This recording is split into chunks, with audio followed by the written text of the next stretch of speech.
You're listening to the Practically Speaking Mom podcast, the place for an intentional mom to build a strong family. The Christmas decorations have gone up at the Practically Speaking Mom's house, and we're getting our hearts and our home ready for the blessings of Christmas time. Today, Val is joined by a friend of hers to discuss helping your family remember the true reason for the season. Now, this is a long-distance interview, and we're still figuring out the best way to do that, so the sound quality isn't quite what we wanted, and we apologize for that. We hope you'll enjoy this anyway as Val and her guest visit about ideas to keep the real meaning of Christmas in the minds of our children. Happy Thanksgiving week, intentional mom friends. Today we're talking turkey for 2 minutes. Then we'll meet today's guest to share some ideas for having a Christ-filled Christmas. So I have a few things that I want to share about Thanksgiving with you because we don't want to waste any holiday opportunity to pour into the life of our kids, to grow some character, to make some memories, and to build some traditions that our kids will want to come back home to later. So today, we're going to talk for a few minutes about some Thanksgiving tips that I have. So I'm going to start in the kitchen first. Here's a quick one, and you're going to think this is crazy, but just give it a try and see if I'm not right. Put a spoonful of mayo in the stuffing. It makes it super moist and has just a touch of creamy tang. And so see if your family likes that. Our family's been loving it that way for years. Okay, and then another favorite of ours is cranberry salad. You take fresh, raw cranberries, you put them through the food processor, let them soak in a can of drained pineapple overnight, and then you mix in marshmallows and real whipped cream. You may need some sweetener to taste depending on your family. That's a family favorite of ours. Okay, now what do I think you should be doing about character development during the holidays? Well, this is a wonderful opportunity for you to help your kids learn to serve. You know, learning to serve helps their heart, and it also develops people skills. So let's get kids involved in making the food, in hosting, or finding some way to give to the guests that are coming, or if you're a guest and you're going somewhere, then ways to give back to the host, and then helping in the cleanup too. So make their job special if you need to until they're used to helping, but this is a great opportunity to teach them the joy of serving one another, blessing one another. Younger ones could make some leaves of thankfulness to give to each relative that's coming or that you're going to see. Now let's talk tradition for a minute. Here's one I'm starting this year. I actually mentioned some products here in a little bit when we are talking about a Christ-filled Christmas. I'm going to mention with my guest that'll be on some things that I found at Hobby Lobby. Well, what I'm starting this year is at Thanksgiving, since I live long distance from my grandkids, I have 2 little grandsons. They're 3 and 2. Jamie and Asher, love them so much. I'm starting a tradition this year that I'm going to give their mom and give to them some little nativities that they can add to every day or every few days throughout the Christmas season. But I want to give them to them so that they know that Grandma values the true meaning of Christmas. I've got a little tree for them with some little nativity ornaments, and I can get out that tree and I can put on the first little ornament and talk to them about it, and then Mom can do the rest for the rest of the season, or we can FaceTime about it. But I've got that and some window clings that I'm going to give them and some little sticker nativity sets that we're going to do while I'm there because I want them to know what Grandma's values are.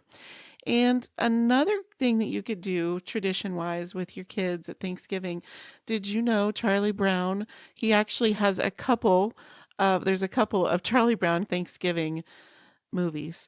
One is just called Charlie Brown Thanksgiving, and another one is called The Mayflower Voyagers. And then, now, neither one of those are free on Amazon Prime, but I did see that Amazon Prime has Liberty Kids for free. So definitely that could be one that you could do. And this is a little side note, has nothing to do with Thanksgiving or Christmas, but guess what just came on Amazon Prime? Mr. Rogers Season 1. I'm so watching this with my kids.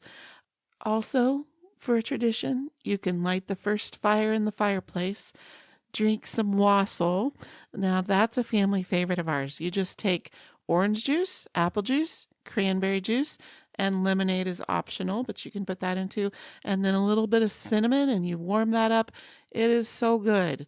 And that's just a family favorite of ours. So you can light the fireplace and you can make some wassail and some homemade popcorn on the stovetop and make yourself a Thanksgiving tradition there. Now, we're going to jump into how to have a Christ-filled Christmas in just a minute. But first, my family, or at least some of my family, the ones that live here at the house, the ones that aren't grown yet all the way, they're almost there, they have a quick message for you about Thanksgiving to share. Happy Thanksgiving! God bless us, everyone.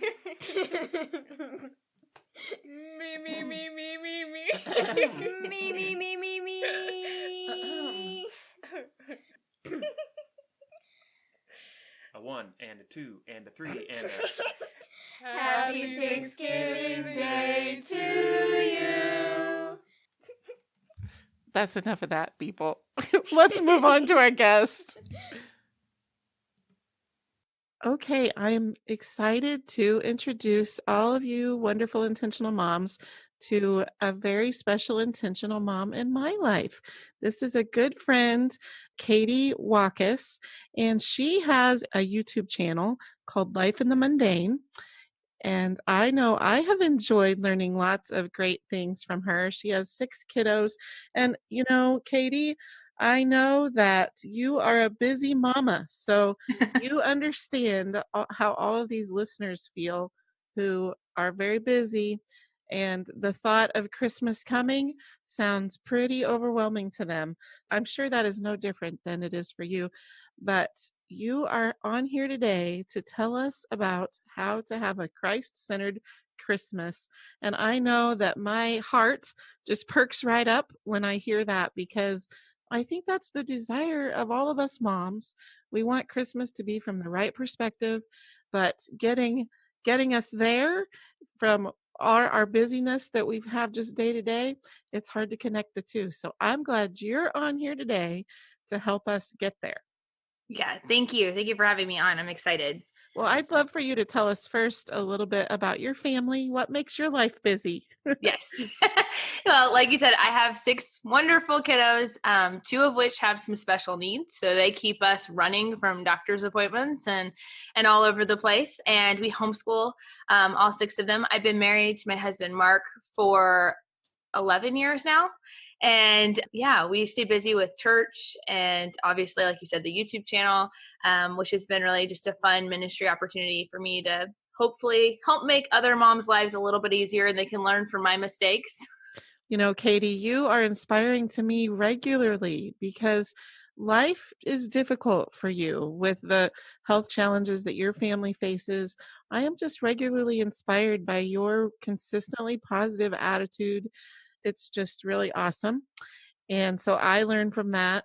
And one of my favorite things on your YouTube channel is your morning routine with your kids. So I know we're not really talking about this today, but would you just briefly tell people kind of what that is that you do in the mornings? So are you talking about with my morning playlist or with my morning? Yes. Okay. Yes. Okay. Yes. So yeah, we do a morning playlist each morning with our kids. And basically in a nutshell, I have gone through and found videos having to do with what my kids are going to be learning in school, or maybe a specific thing that we need to learn. For a while, it was learning, proper hand washing or, whatever the topic might be, but things that I want them to learn. There are so many fun songs that YouTubers have put out there. And I make a playlist of about 10 videos that I put together, and then they watch that every morning. It's about 30 minutes long, and it's been a great way. We just change it month to month, and it's been a great way for them to learn a lot of new skills without me having to do a lot of teaching one-on-one. And it also gives mom about 30 minutes where I can go to my devotions or shower or eat, things, necessities of life like that. I really like this idea because I know I have done something similar over lunchtime for quite a while, where I have a list of links. Like, it was Veterans Day recently, so I wanted them to learn something about the flag and something about the Constitution. And, I just had a list. Okay. But what I found a lot of times is by lunchtime, all of these have tos have popped up Yes. and that's a place that I can kind of, well, we don't have to do that. So I end up skipping it. Where if I did what you do and made it early morning routine, then it would happen. And like for Yes. you, it gives you a little more time to get your act together. So Yeah. I just think that's brilliant. And I love the fact that when you started out with the morning, I try to always make sure the last song on it is just always dancing, moving around, kind of getting their blood pumping, get all the wiggles out. And then when they come upstairs, then we start school for the day and start the more formal activities. Absolutely. Yes. I am a big believer in our kids need to move a lot.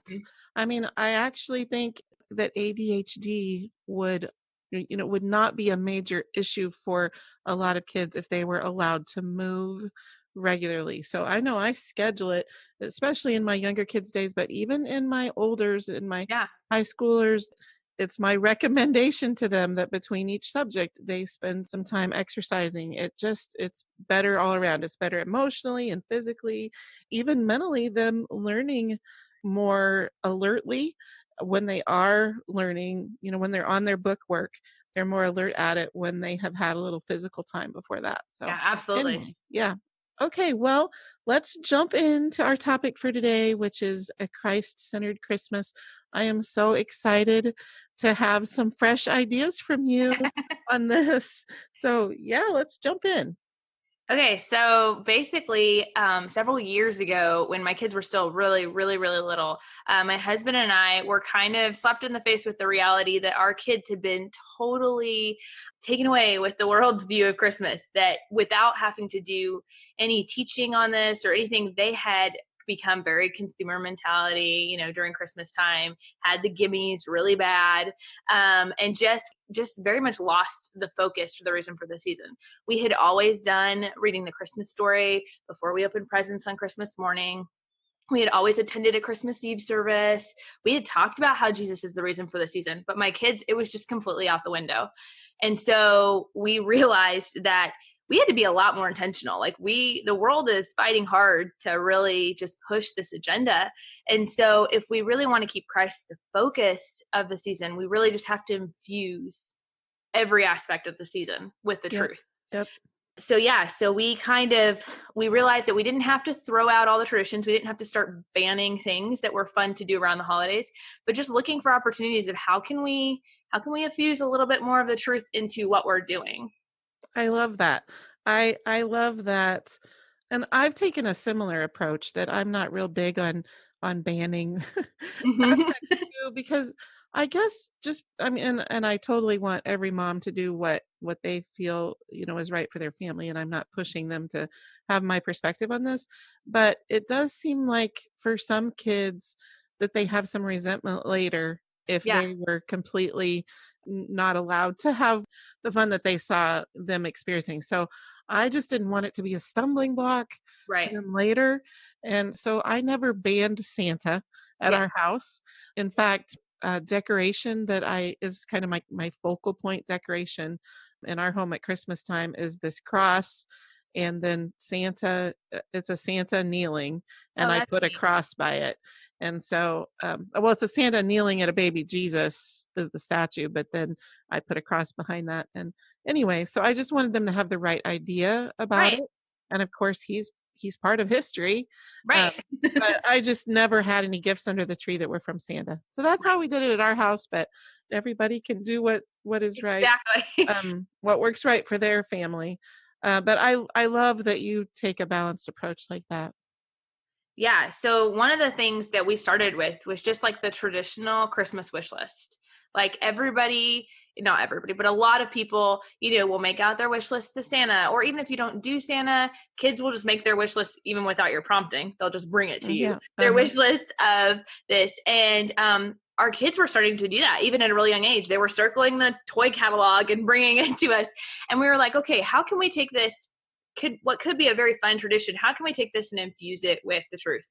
And so we actually sit down every year. We have cookies and hot cocoa. We make our list and we do this all together as a family. But instead of making a list of what we want, we make a list of who are some people we could be praying for this Christmas season. Maybe it's somebody who's lost a family member or someone who's going to be alone this Christmas. We write out people to pray for. We also write out things that we can do for service. And that's one of the big things that our family has really found is there's a book by Jill Hardy called The Sparkle Box. I heard about it on Focus on the Family years ago, actually, when we were going through this period of time of trying to figure out what was this going to look like for us. And basically, in a nutshell, this book is about a little boy. It's a picture book about a little boy. And his parents put out this sparkly gift box on the mantle. And he's like, who is this gift for? What is this? And there's all this anticipation. And they say, it's not ready yet. It's not ready yet. And Christmas morning is the first gift that gets opened on Christmas morning. And inside are slips of paper that tell about things they have done as their gift to Jesus. And it kind of works off of the memory of the Bible verse, Matthew 25:40, that whatever you've done unto the least of these, you've done unto me. And so the idea with this is that if you buy the book, it comes with a little sparkle box that's you can hold out. But we actually went to Walmart. We got a big box that's sparkly and pretty, and we put it under our tree. And that is the first gift we open every single morning on Christmas morning. And there's a lot of anticipation. We talk about it all season long. Oh, what's going to be inside the sparkle box? And the idea is with that list, we focus on what are things that we could do to serve others and how that actually is giving back to Christ. We thank God for what he's done for us by sending his son, and we act out that thanks by serving others. And so that has been like one of my favorite traditions by far that we have done over the years. And we spend a little time in prayer first thing Christmas morning, thanking God for what he's done, and then opening that box and passing it around and getting to pull out the little slips of paper and either read, or if your kids are not readers yet, you can draw pictures or whatever to help remind them of some of the things they have done for Christ. So as mom, did you make all of those slips, or they made them throughout the month? So I save the slips, and it's kind of funny because you see the progression through the years. You can tell which years are more stressful than others. Some years, I've printed them out with a little picture that I took of the kids doing the activity, and it's all fancy. Other years, I remembered Christmas Eve, and I'm like scrambling and writing it on construction paper and tearing it apart because I can't find scissors anywhere. So, but basically, I typically fill them out and put them in there. And so my kids know some of the things that are going to be in there because some of the things are activities that they have planned to do. But then I also seek to kind of catch them in the act. Gotcha. And to, I noticed at church, you opened the door for everybody leaving the Christmas Eve service. I noticed that you were really kind to your sister and played extra with her when you could have gone off and done your own thing. But I try to kind of do things like that. So there's always this anticipation of they're not sure what's going to be inside the box. I love that. So that's really fun. Okay, so when you first introduced them to this, so the first year, did you tell them you were going to be watching for those things too? No. Okay. And I don't remind them about that either year to year. But like I said, we read this book the very beginning of December, and we read this book every year, and it kind of reminds them of the concept. It does a really good job of explaining it to the kids in a story format. Okay. And then we go through with that. So. Okay. That sounds awesome. Do you have other things that you also have incorporated into your Christmas season to make it Another fun one that we have done is The Truth in the Tinsel. It is a book that you can do for an Advent season. And there are so many great Advent books out there, and I have tried a lot of them. What I really like about this one is that it is straight scripture.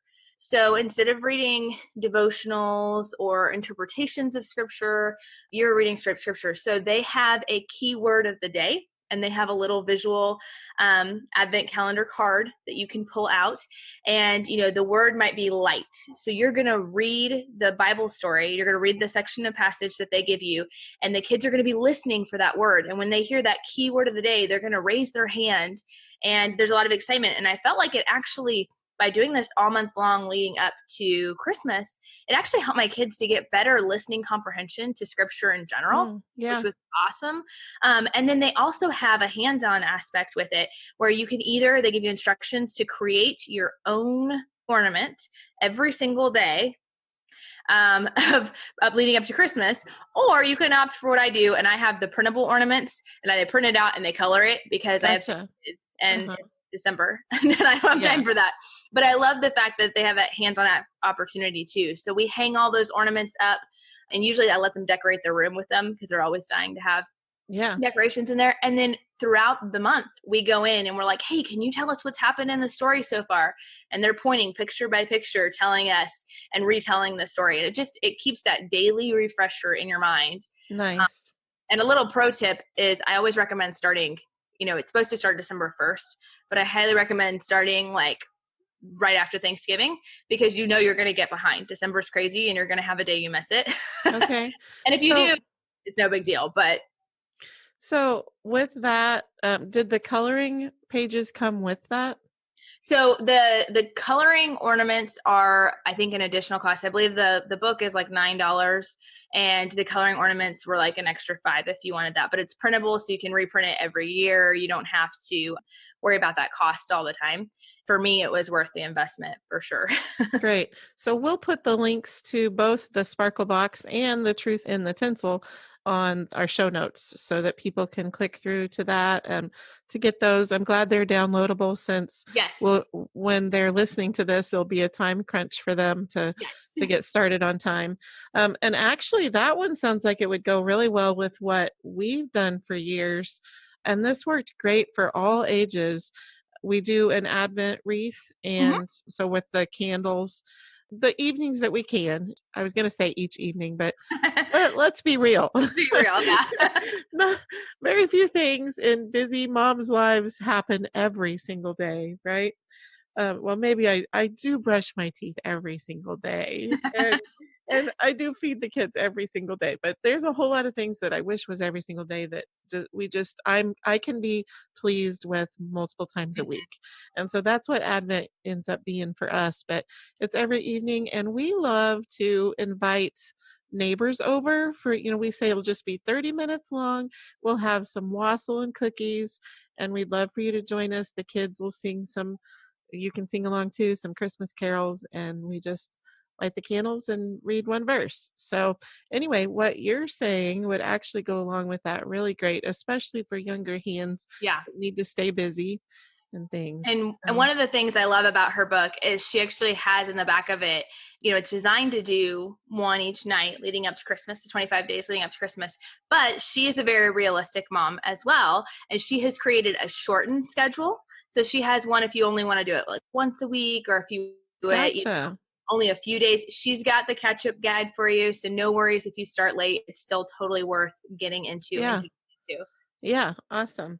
I was at Hobby Lobby last night and I hit it on the right day because it was 50% off Christmas. And so I found a couple of really inexpensive things that I am giving to my grandkids at Thanksgiving because we don't live by them. So they need a little grandma in their life all Christmas long throughout the season, not just when we're going to see them right after Christmas. So anyway, I found some great inexpensive things. They had a tree for $5.99. So half off of that, it was $3 for me to get this little mini tree. And then they had these little mini nativity ornaments, and there were a lot of them. So those were also $5.99, and I'm pretty sure they were $5.99. They might have been a little cheaper than that. So anyway, they were $3 too.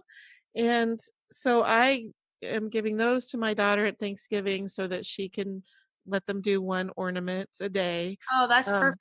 They are 3 and 2. My grandsons are, so that'll work for them. And then they also had a nativity set window cling also, so they can, and that was really cheap as well. So for just a few dollars, under 10, I was able to get all of that for them to do throughout the Christmas season. So even if someone was paying full price for those, that's another quick way to just add more of the Christmas story and the true meaning of Christmas into their holiday. So that's great. Do you have other things that you wanted to add to that? Yeah, I was going to say, I just think that, like I said, we can put it in the show notes, but the Sparkle Box website and the Truth in the Tinsel website have really great resources in addition to their products. They have just really good articles about, if you like the Elf on the Shelf thing, they have Elf on the Shelf alternatives that you can make it more Christ-centered. the Sparkle Box website has a ton of ideas. Maybe you're stuck and you're not sure, what could my kid age appropriately do to serve someone else? They've got ideas. This has been out for, like I said, several years now, and they've already done that legwork for you. So these are great jumping off points, I think. But I think the big thing is just look at what do you already do and see how can I make Christ more the center of what I'm already doing. Right. That's awesome. We enjoy doing the shoe boxes, but Yes. by the time people are listening to this, that might be about wrapped up because they Yes. do in that pretty early. And then a couple of times we have done filling backpacks for homeless people. And that's been good too. But kind of most of all, as moms, as intentional moms, taking time to prayerfully have our eyes and ears open to opportunities that God puts out there for us to have God moments throughout the month of December that are really about what does that mean that Christ, the living God, would come and walk among us and then leave his word, the word of God, as a story for us to refer back to daily on what it meant for God to walk among us, and that he can be living in our hearts and active relationship with him throughout the year. This is just a wonderful time of year to keep that in front of them. So, just a daily habit, Mom. Like, yes, it's important to feed our kids and keep them safe. And it is important to have God moments throughout their days. Yeah. So this is just an exciting opportunity to do that.